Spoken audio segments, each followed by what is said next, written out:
And there it is, our average call duration.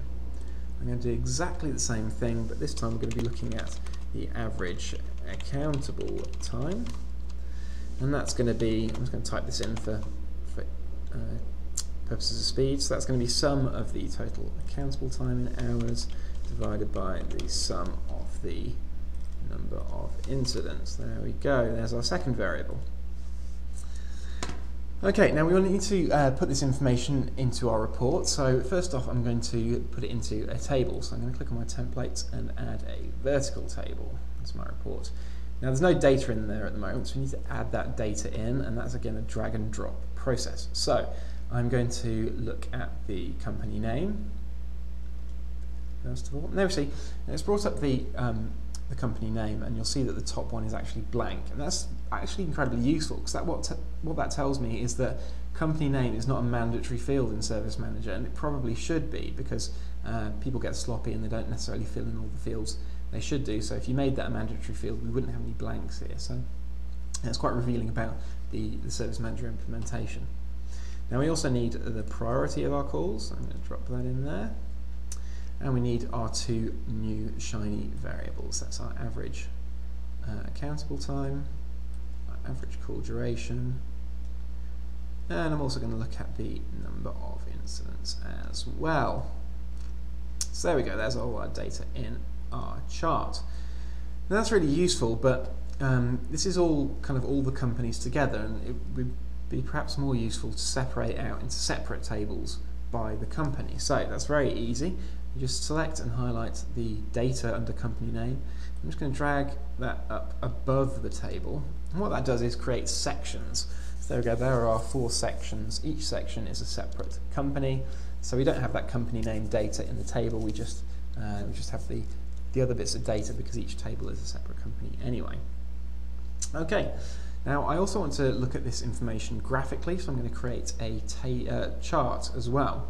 The last time I showed you how to drag and drop a chart template onto a table to convert it. I'm going to do something slightly different this time. We're going to create a chart alongside our table. So I'm going to drag the vertical bar and the line, and I'm going to drag that, and rather than dropping it onto the table, I'm going to drop it next to the table.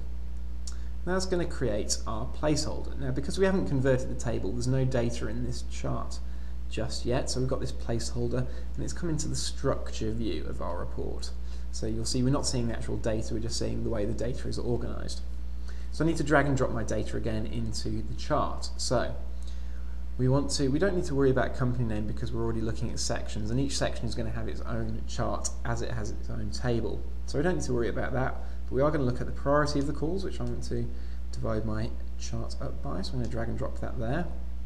We want our bars to show us both of our new variables. That's our average call duration and our average countable time. I'm going to make sure I drop that just below the average call duration, so we get both of those bits of information in the chart. And let's have a line for the number of incidents, because that's interesting to know as well.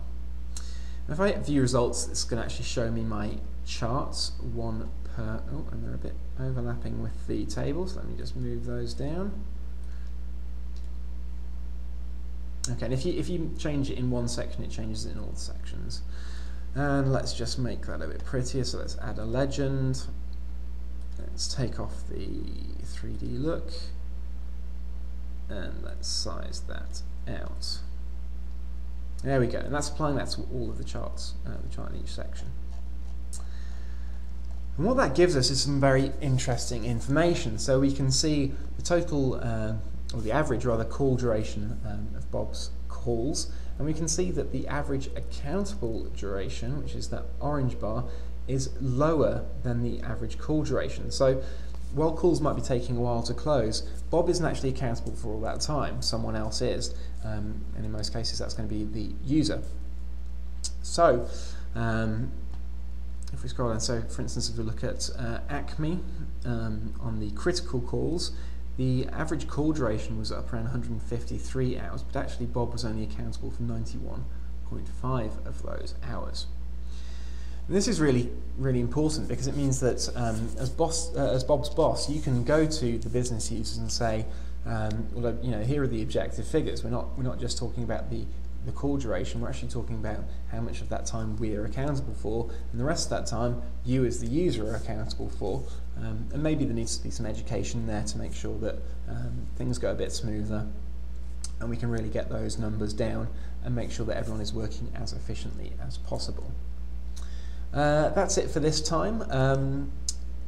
Do visit our website, www.westbury-it.com. There is a section on there. If you're not using SMI Suite yet, but you've watched these videos and it's of interest, then you can go online and schedule a full one-to-one real-time demo over WebEx, which will cover a lot more than I can cover in these videos. Also on the website, there are the sign-up instructions for my official fan club. It's $19.95, but you do get a branded top hat, monocle and a box of tea bags, so great value for money. Next time we're going to be looking at building layers of complexity in your reports, and I will see you then.